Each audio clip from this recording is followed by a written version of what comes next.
While New Yorkers were being thrown into the streets, one man was buying the city. Not a house, not a building, entire blocks of Manhattan. Banks were collapsing, credit had disappeared, families were losing everything. And this man, he wasn't worried, he wasn't selling. He was calmly writing checks worth what would be $7.5 million today.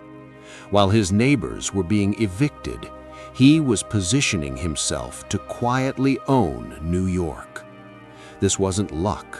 This wasn't genius investing. This was power.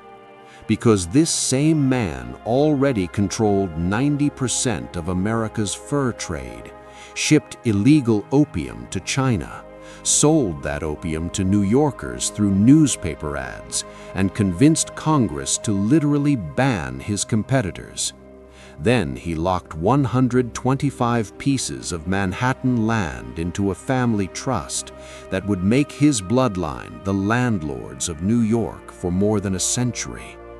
But what happened next to this family is something almost nobody sees coming. This is the story of John Jacob Astor and how a butcher's son ended up quietly owning New York City.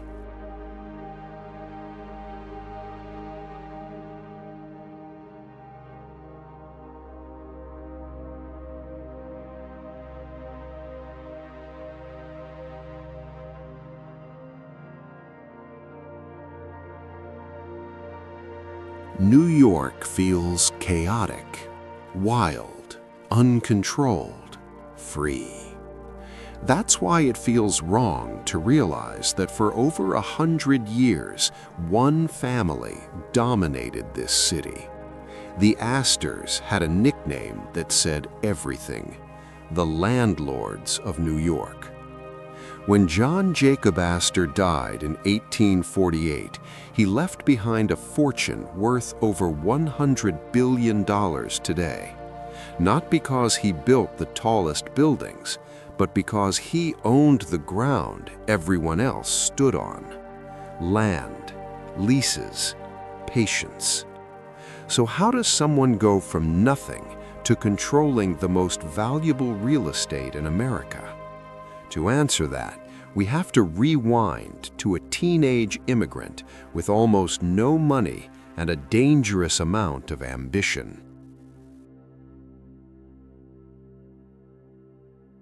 Astor was born in Waldorf, Germany. His father was a butcher, no wealth, no status.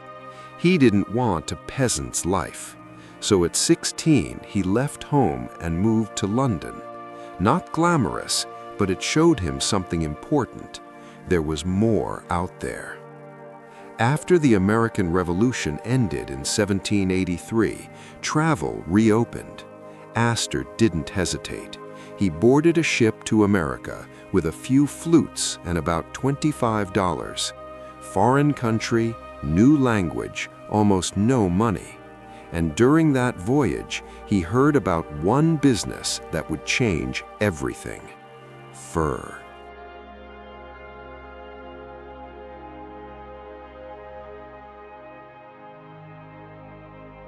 Fur was status, hats, fashion, power.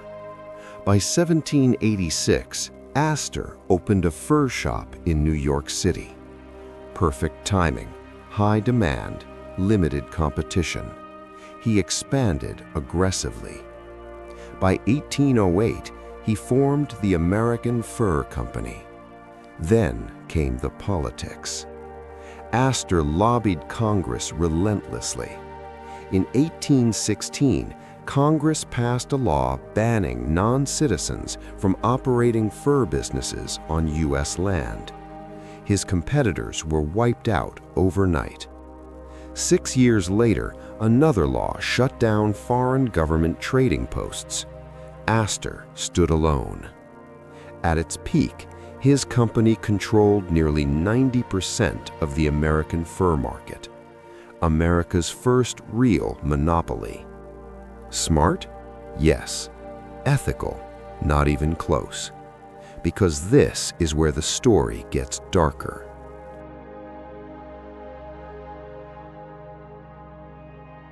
Fur wasn't enough. Astor wanted more. So he turned to opium.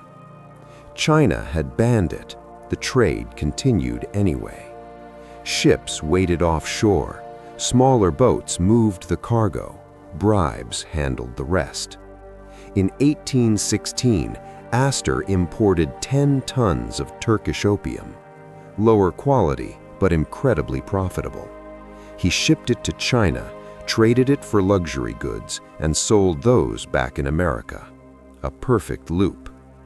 Historians still argue about the numbers, but even conservative estimates put it in the hundreds of thousands of pounds. He even sold opium in New York City, openly, through newspaper ads. No secrecy, no shame. When China tightened enforcement, Astor didn't quit out of guilt.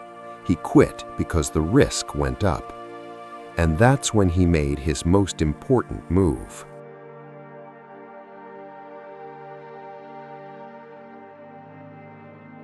Astor saw the future. Fur was fading.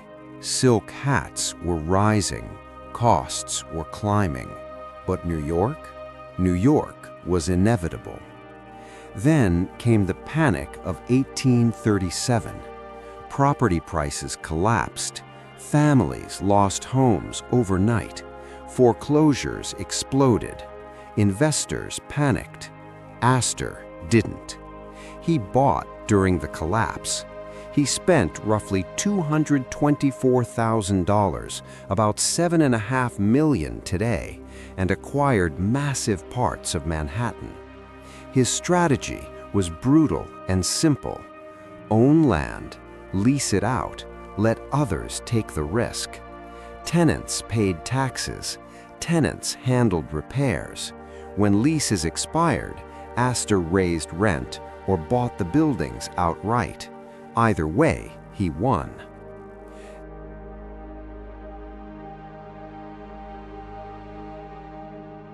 Astor's descendants built icons, the Astor House, the Waldorf Astoria, the St. Regis.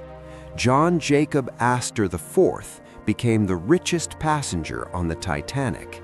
He died at 47. Over time, the fortune fragmented, but the blueprint survived. Land trusts, long leases, generational control. Modern billionaires use the same system today. Different scale, same strategy.